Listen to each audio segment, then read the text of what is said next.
Hi everyone, I'm David Fisher, and this is Presidential Chronicles, the series of books and videos on American history as seen through the lives of the presidents of the United States.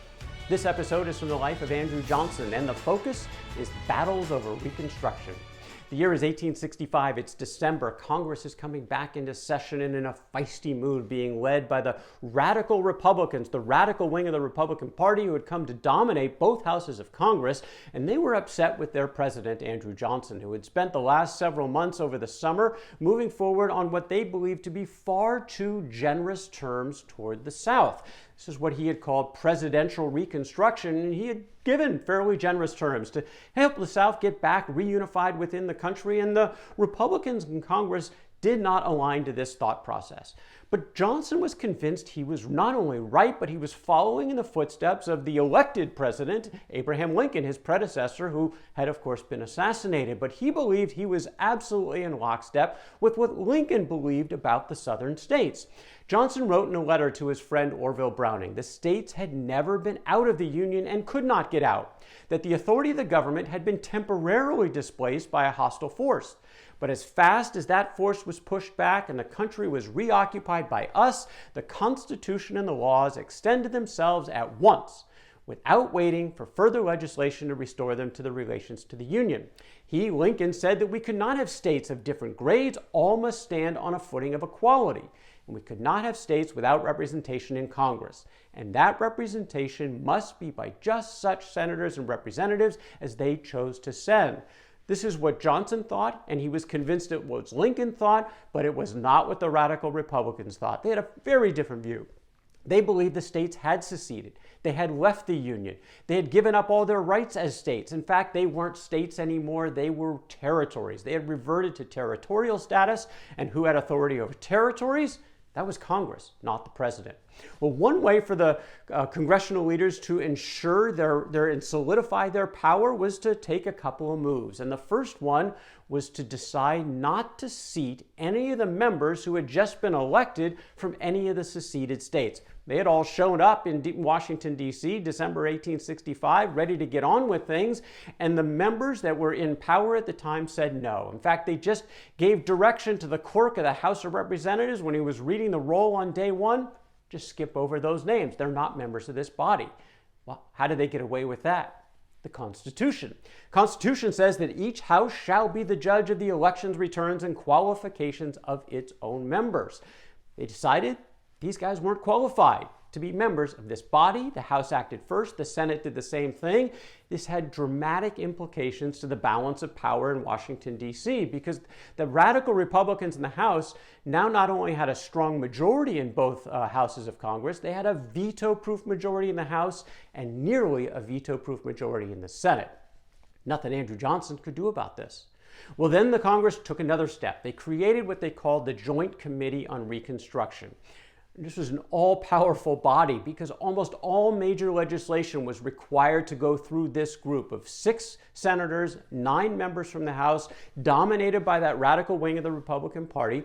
Andrew Johnson, the president, was appalled at this. He thought it was an undemocratic concentration of power. In fact, he likened it to the Directory, that very tight, all-powerful group that had run France during the French Revolution, and many decried for that concentration of power, highly undemocratic. This is what Johnson believed the United States Congress was doing at this time, but again, nothing really he could do to stop it. Well, 3 events occurred in 1866 that continued to push these two sides of Pennsylvania Avenue further and further apart in their thinking and bringing on some of the enmity that was continuing to grow.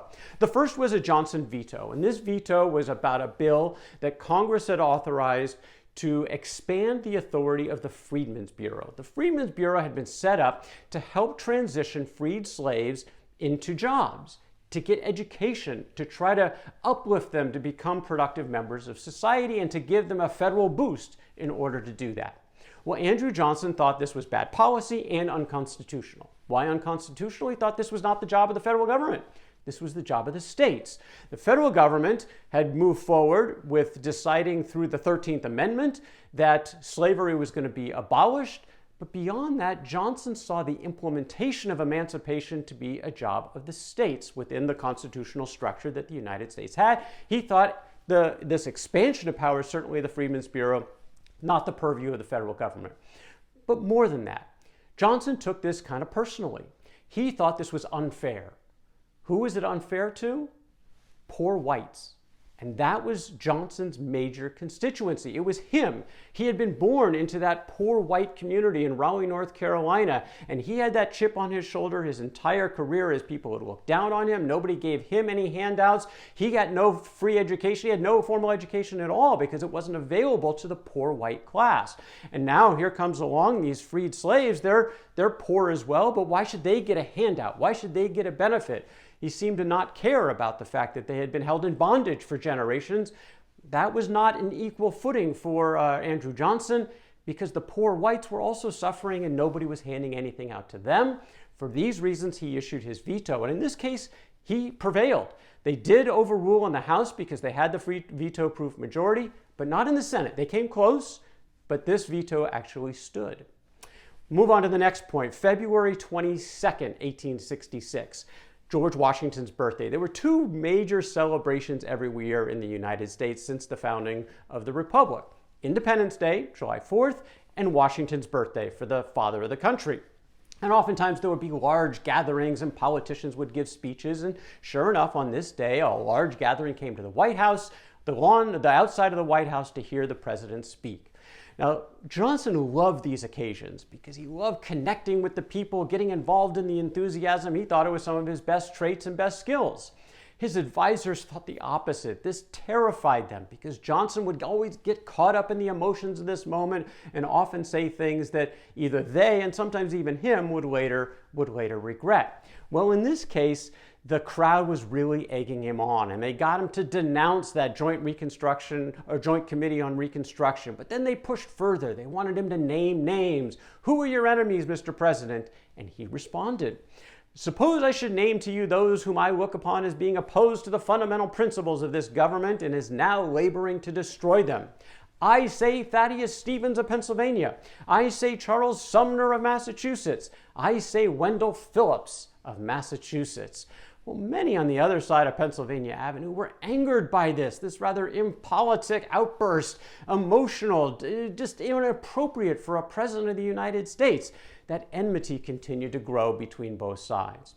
Well, we got another veto coming up, and this one was over a civil rights bill introduced by Senator Lyman Trumbull. Now, this was intended to counter the black codes that had been permeating the South over the last year. New laws that didn't necessarily repudiate the 13th Amendment explicitly, but they really were trying to get around that new constitutional provision, not by making the freedmen back to slaves, but pretty darn close, putting their freedom at peril for all kinds of laws that if they break, they could be incarcerated, giving them very little economic freedom, in fact, taking most of that away. And Trumbull's bill was intended to fight this, to go up against it. Well, this time, Johnson vetoed, but he was overruled. He again thought this was inappropriate, it was unfair, it was unconstitutional. This was up to the states to figure out, but Congress said no, and this time the House and Senate both voted to override his veto, and Trumbull's bill became law. Just ratcheting up the rhetoric from both sides of Pennsylvania Avenue, including the aforementioned Thaddeus Stevens, who was really the most dominant of the radical Republicans in the House.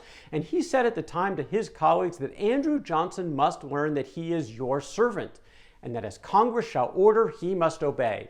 There's no escape from it. He and his minions must learn that this is not a government of kings and satraps, but a government of the people, and the Congress is the people. Well, no, said Andrew Johnson. He was the people's representative. He and Lincoln had been elected by the entire country, and this was his job to oversee. And by the way, you haven't let the southern states to even be represented in Congress. I got to represent them too. And he felt he was the only person in town who was actually there to protect from congressional tyranny. Both sides, of course, vowing to fight on. It's hardly a fair fight because Congress kept changing the rules and kept changing its own membership. They decided to boot out a Democratic senator from New Jersey by the name of John Stockton. It was a technicality. They had looked into how he had been elevated to the Senate by the New Jersey state legislature. They thought it was inappropriate. They took a vote, kicked him out. What did that do? changed the dynamic completely, because now this one change gave the radical Republicans a veto-proof majority not only in the House but in the Senate as well. They could pass any law they want. No veto could overrule them as long as they stuck together. And again, nothing Johnson could do about it. Well, there was not just an assault on the executive branch by the radical Republicans in Congress. They set their eyes on the third part of the government, the judiciary. An opening occurred on the Supreme Court. President Johnson made a nominee, and Congress not only decided not to consider the nominee, not to give him a vote, they eliminated the seat on the court. And they went further. They said if another court opening shows up, they'd eliminate that seat too. They were going to do everything in their power to make sure that Andrew Johnson didn't have an ally in that independent judiciary. They were going to try to take that off the table as well. Well, Johnson was beside himself about all of this. He was convinced he was in the right, and he knew there was somebody who would agree with him if he was still alive. And that was Abraham Lincoln. Johnson said, "There is not a principle of Lincoln's in reference to the restoration of the Union from which I have departed. Not one." You gotta remember, Lincoln had been at odds with these very same radical Republicans. In fact, they had split in 1864. The radicals had their own convention, nominated their own candidate. Lincoln formed a new party. He didn't run as a Republican in 1864. He ran on the new National Union Party as part of this divide. He did not believe in the aggressive moves that the radicals wanted to have on the South. He wanted to restore the elected members from these previously seceded states back into Congress as quickly as possible, take a conciliatory approach. This was his view of what reconciliation should look like, and this was exactly what Andrew Johnson thought he was doing. Now, how do we know Lincoln thought this? Well, because he told a bunch of people. He told some of his leading generals like Grant and Sherman, and he told members of his inner circle certainly as well. One of those was Ward Lamon. Ward Lamon was Lincoln's de facto bodyguard during his term in office and very close confidant. He was constant companion, was with Lincoln all the time. Well, during this period of turmoil in 1866, Ward Lamon sent a letter to President Andrew Johnson. Interesting letter. Here's what he said. "I had many and free conversations with Lincoln on this very subject of restoration. I was made entirely certain by his own repeated declarations to me that he would exert all his authority, power, and influence to bring about an immediate and perfect reconciliation between the two sections of the country. As far as would have depended upon him, he would have had the Southern states represented in both houses of Congress within the shortest possible time. All the energies of his nature were given to a vigorous prosecution of the war while the rebellion lasted. But he was equally determined upon a vigorous prosecution of the peace as soon as armed hostilities should be ended. He knew the designs of the radicals to keep up the strife for their own advantage, and he was determined to thwart them, as he himself told me very often." People tend to forget that this was Lincoln's vision that Johnson seemed to be aligned with. The problem was Andrew Johnson wasn't Abraham Lincoln. He couldn't execute the way Lincoln could. He didn't have the relationships, the political savvy, the stature. He was a Southern Democrat. He was going to be looked down upon for that automatically anyway. Certainly made things worse. They might have been aligned on vision, but politically, Johnson simply was not a Lincoln. Things were about to get even worse for Andrew Johnson because this divide was simply going to grow. That's the story for another day. That is Andrew Johnson and Battles Over Reconstruction from the life of Andrew Johnson.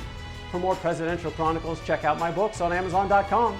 Don't forget to subscribe to my YouTube channel. Until next time, I'm David Fisher. This is Presidential Chronicles.